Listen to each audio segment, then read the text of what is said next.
So it's been an insane week when it comes to film and TV. I mean, Minecraft movie, Jesse Armstrong, Succession may be coming back, CinemaCon, The Beatles, everything that could have possibly happened in film and TV has happened this week. And so today we're going to get straight into it.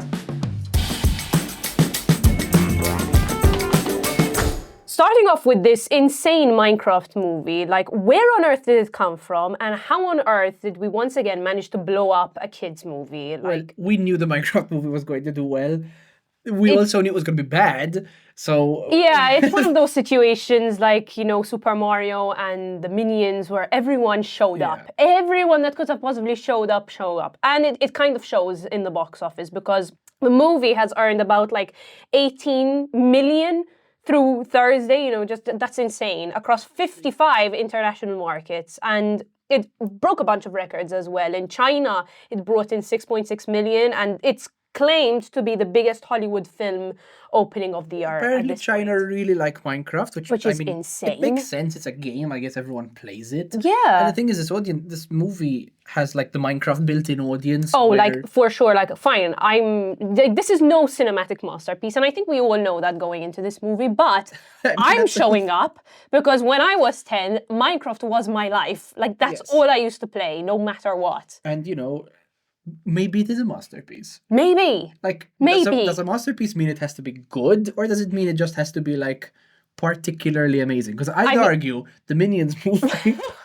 And guys, if you go on Google right now and you search the reviews for the Minecraft movie, it's so funny. Just have a minute, go through Google. So every review is either 1 or 5 stars, nothing in between. No, nothing in between. Not a single person has voted 2, 3, or 4 stars, and every review has the exact same text, whether 1 star or 5 star, and it's just absolutely life-changing. From the moment the opening scene lit up the screen, I knew the Minecraft movie was going to be something truly special. And it just goes on and on. It's insane. And the clips I'm seeing on TikTok of people showing up to the theaters, and the minute Jack Black goes and yells flint and steel, the entire cinema just erupts in cheer. It is crazy. Steve is saying flint and steel, and the entire audience just goes flint and steel. It's so crazy. And it's one of those movies where I think we all collectively decide this is a really bad movie. Yeah. We're going to make it fun. Yeah.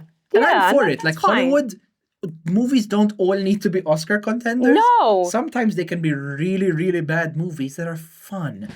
On a more serious and exciting note, Succession writer Jesse Armstrong. Jeremy Strong's a different person. Jeremy Strong's a different person.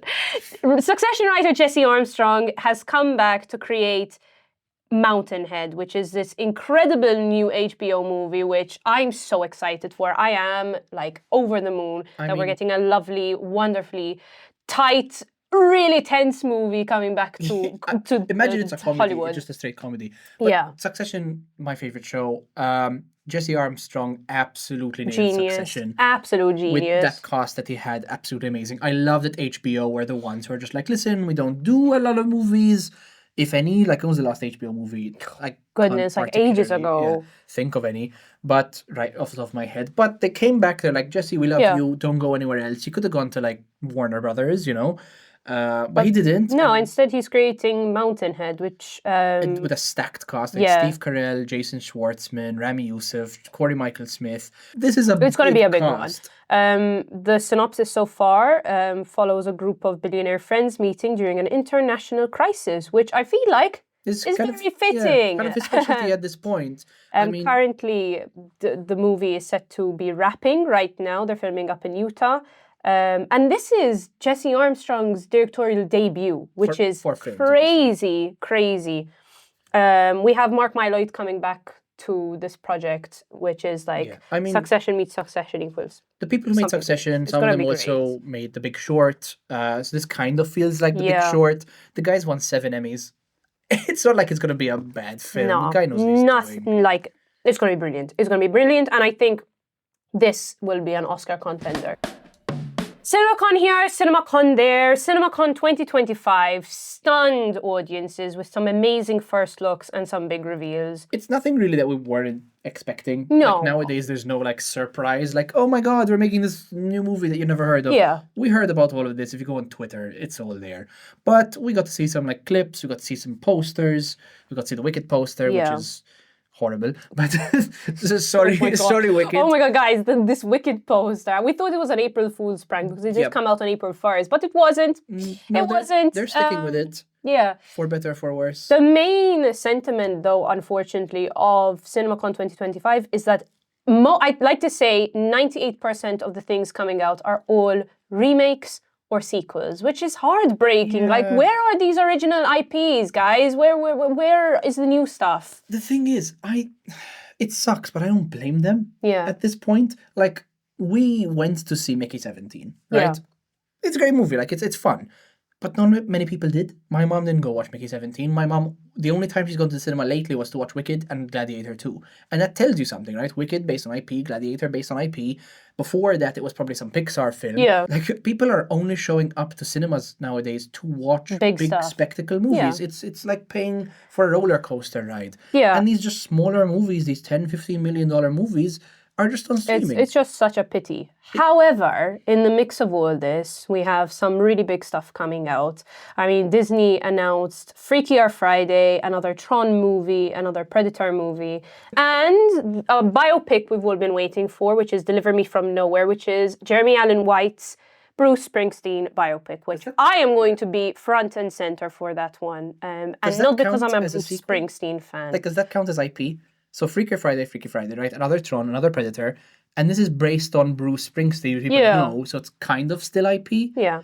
I mean, a new element, which it's Marvel, but like a new movie which is coming to us is Thunderbolts, which if you've seen the trailer, guys, it's a new feel. We're finally getting something new.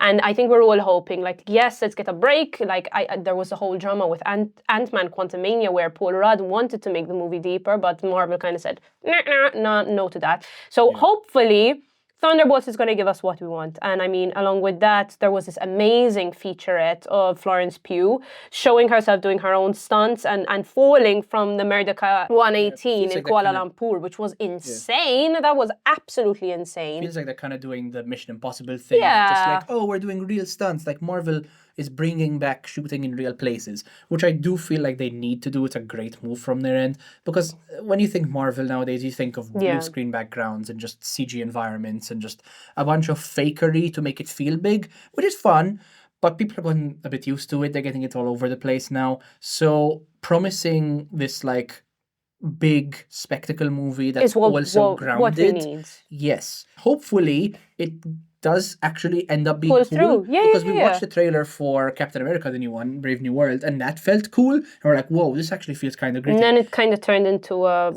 lame movie. Horrible. We did get some more previews from Fantastic Four and new trailers for Zootopia 2 and Avatar, Fire and Ash. And that was announced by Zoe Saldana, which was so nice to see. I know, more sequels, but they were still really nice to see. Do we need a Zootopia 2? Paramount debuted The Running Man, which is a remake, but it's directed by Edgar Wright, starring Glenn Powell, which I'm all for it. I'm all for it. The funniest thing is we have this massive Running Man poster in the studio, and the opening line for like the quote on the front of the poster is, "It is 2019," which is the funniest thing ever. It just made me laugh so much. But I trust Edgar Wright because he's not making slop. He just clearly time and time again keeps making good films. So if he took on this script and if Glenn Powell took on the script, who I trust as well, you know, like, we trust him. Yeah. Let's see what happens. Speaking about Mission Impossible, Tom Cruise for Paramount, kind of like Paramount's big mascot, came out to promote. The only guy making Paramount movies at this point. Mission Impossible: The Final Reckoning. And he also did honor the director, Christopher McQuarrie, and the late Val Kilmer. I mean, massive loss to Hollywood. Yeah, they've done some stuff together. I can see why that was like a really big loss for them and for all of us. But it was really nice to see them sort of come out and while they're promoting the movie, just be like, this legend is not with us anymore, but we're going to like dedicate this movie in his honor. Yeah. Talking about live action remakes in light of the mess that was Snow White, even though we love you, Rachel Ziegler, How to Train Your Dragon is coming out, and Everyone it's I know looking insane. is so excited. Like everyone who's seen the original is just like, I'm so excited. How to Train Your Dragon was even a remake. Yeah. Right? So it's not. It was based on a book, I believe, and they changed everything. Angel Studios bought the rights and then changed the entire film and made a pretty good film. And everyone's really excited to see what they could do again. Universal Pictures, I think, as you said, came out with Wicked.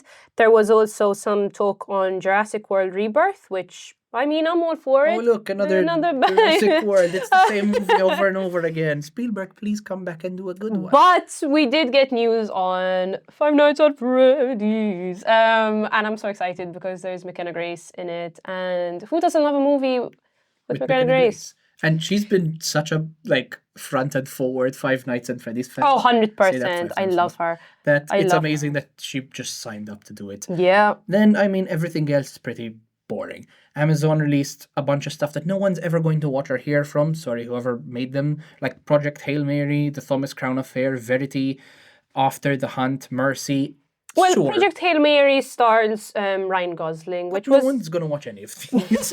Nothing from Amazon is ever... Even the good stuff, like Marvelous Miss Maisel, Reacher, no one watches... Fallout, no one watches anything out of Amazon. This is your sign to start watching Amazon TV shows, because The Boys, Marvelous Miss Maisel, Reacher, amazing products. They just have no audience, so get on that. Warner Brothers, they came out and announced Cat in the Hat, and then followed by a panel introducing Superman. Talk about Marvelous Mrs. Maisel. Rachel Brosnahan came out on that panel. It was so nice to see her.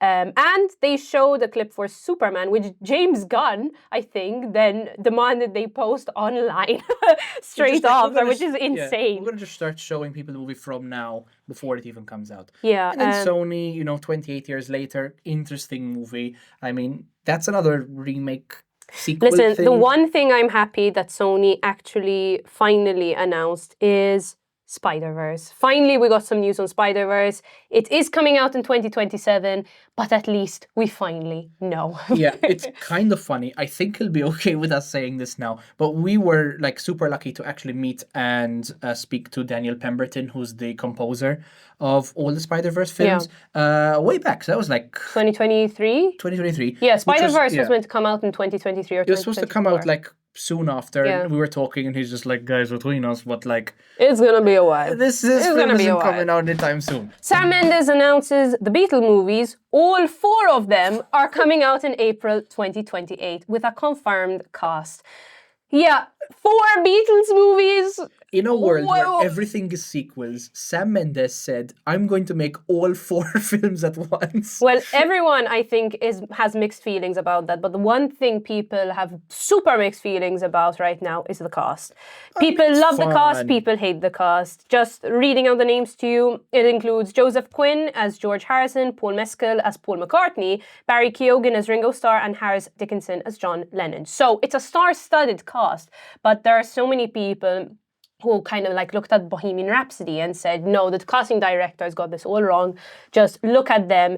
They perfected it. Fine new cast. In all honesty, I think this is going to be an excellent cast. I think each and every one of them is an excellent actor. I mean, we're going to see Joseph Quinn now in Alex Garland's Warfare. I'm super excited for that one. And Harris Dickinson and Baby Girl did an amazing job. So, and we know Paul Mescal and Barry Keoghan. We know what they do. And Sam Mendes. Sam Mendes makes good movies. I think it's a really interesting idea. It kind of feels like what they did with Fear Street, where they dropped all the 3 films and you could watch them in any order. I think you could probably watch these in any order. But the idea was, listen, this is the world's biggest band of all time, his quote. And they're big stories, and each person had their own individual stories. They're do we make a TV show? Do we make one movie? I think this is fun, right? It's if not the Beatles, then who? Yeah, so basically the reason there are 4 movies is that each and every one is going to take a different perspective of one of the band members, which I think is a fair enough kind of opportunity to make 4 movies, So, I don't know. I think this is going to be great. I think there's going to be a refreshing Sam Mendes start. is booked till April 2020. Yeah, guys, don't get in touch with Sam. He's fully booked. For any Tarantino fans out there, for those who ran into the rumor that Once Upon a Time in Hollywood is coming back, that was no April Fool's joke. It's real. The amazing director David Fincher and Brad Pitt are resurrecting this script which was once put to bed, and I am so excited. I am so excited. Once Upon a Time in Hollywood is my favorite Tarantino movie, and adding David Fincher on that, I mean that's going to be excellent. It's so funny though, because it really feels like Tarantino wrote this and was just like, yeah, I'm gonna make a sequel, and then they were just like, listen, this is your 10th film, because Tarantino famously only wants to make 10 films and he's done. People argue about like Kill Bill Part 1, Part 2, but it looks like he wanted to make this film, and then someone reminded him like, hey, by the way, this is your 10th film, like this is gonna be your last film. He's like, shit, I can't make this movie. So then he's like, who can make this movie, and just gave it to Fincher. Yeah. I mean, Tarantino script, David Fincher behind the camera, Brad Pitt in front of the camera. It's going to be excellent. It's going to be massive. This is so cute though, because this is not the first time that Fincher and Brad Pitt have worked together. I mean, Seven is an excellent movie which Brad Pitt stars in with Morgan Freeman. So this is a nice, cute little homage. And this movie isn't directly going to be a Once Upon a Time in Hollywood sequel. It's going to focus a bit more on Cliff Booth, which is Brad Pitt's character, and a bit more about his backstory. The sad part, though, is that it is going to be funded and available on Netflix. So it's not going to be a cinema movie. It is probably going to be a streaming movie. No, it is, unless like Netflix changed their mind by then. Yeah, I mean, there's this massive controversy with the Narnia movie, which, thank you, Greta Gerwig, that it's fighting the good fight. Yeah, she's fighting the good fight, and she's pushing for a limited cinema release, which in IMAX. I argue all big movies should do. Like Netflix. Do the thing that all the studios have been doing forever, right? And steal our money. What you need to do is make Netflix cinemas, right? Just pepper them all over the world, like work with the AMC. You can do that now. They lifted the laws from it and release your own movies in your own cinemas and make more money than if it's on streaming. Make millions. Charge us $30 for the popcorn and drink. Please note, I don't really want to do that. But they could, right? But I'd pay that to be able to watch these massive films in cinemas. It's time to talk about Dylan's favorite director, Yorgos Lanthimos. We have an update about his newest movie. Focus creates a buzz with its first footage of Emma Stone in Begonia. Just to tell you a bit about this movie, the film centers on two conspiracy-obsessed men who kidnap this big pharma CEO, believing that she is an alien. Sure. Also, the only other plot we know is that honeybees are involved, and the CEO's hair is going to get cut off. And in fact, they released a clip of, I think it was Jesse Plemons shaving off Emma Stone's head. This is the second movie involving Emma Stone and Jesse Plemons. Was he in Poor Things?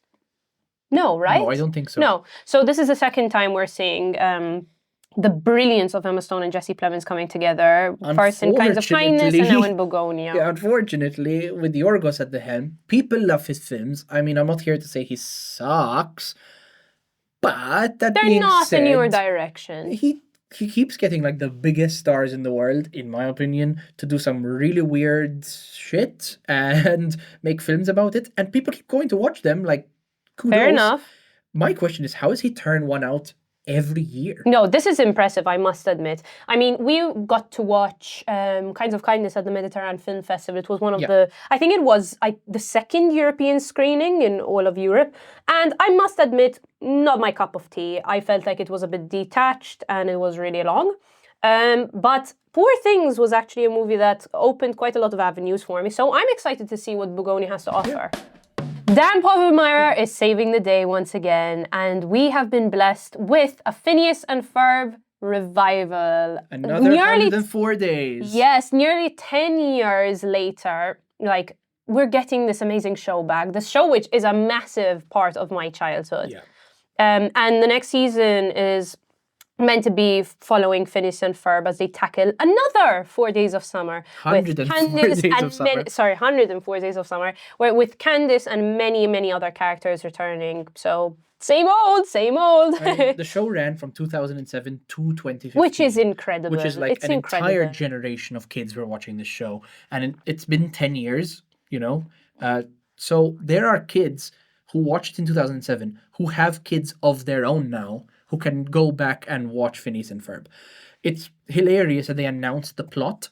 Yeah. Where they said Phineas and Ferb will tackle another 104 days of summer, with Candace more determined than ever to bust her brothers while Perry the Platypus continues his spy missions against Dr. Doofenshmirtz.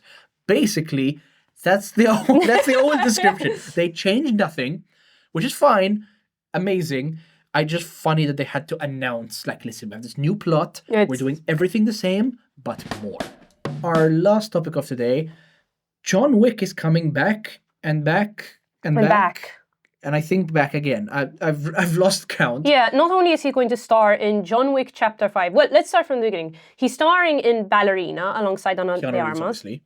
Yeah, he's going to start in John Wick Chapter 5, led by Chad Stahelski, which is... Stahelski. We met the guy. We did meet him. He's a really cool, chill guy. He's honestly amazing. We got to ask him things about John Wick and a bunch of cool stuff. But you should say his name right, so when we meet him next time... We know he's watching, obviously.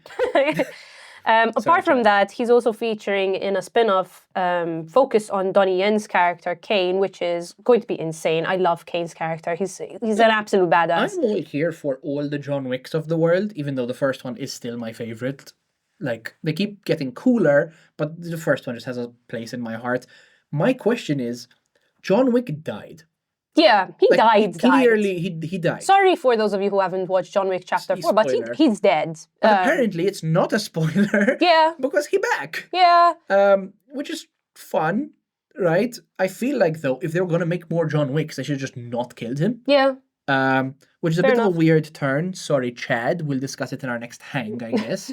You know, Chad and we hang. But on top of that, an animated John Wick film is also in development. That I feel like is going to be extremely fun. Yeah, Keanu Reeves is also acting as a producer on this, and it's specifically it's an anime actually, which is. It feels like it's correct though, because John Wick feels like a live action sort of anime thing. Of course, clearly it has kind of Japanese influence in it all the way. For sure, and Chad speaks and Keanu both speak very deeply about where this comes from. So going back to their roots and being able to just get rid of the camera, get rid of reality, and just focus on the creative. Yeah, just tell a cool, fun, amazing. Crazy story in the John Wick world. All we know about this animated movie right now is that it's specifying on the impossible task where kind of John Wick had to kill all of his rivals in one night to free himself from the high table, which, I mean, that sounds amazing. That sounds really fun. And I'm a fan of animated movies, so I'm super excited to see where this goes. Yeah, more John Wick lore. Who would have thought? Yeah. Well, if you guys have any other news you'd like us to talk about, drop it in the comments below. Make sure to subscribe and turn on those notifications. And we'll see you next week for some more insane, fun, and weird news that happens next week. Yeah, and probably some more sequels to things that and remakes maybe didn't and need prequels sequels. and biopics, basically.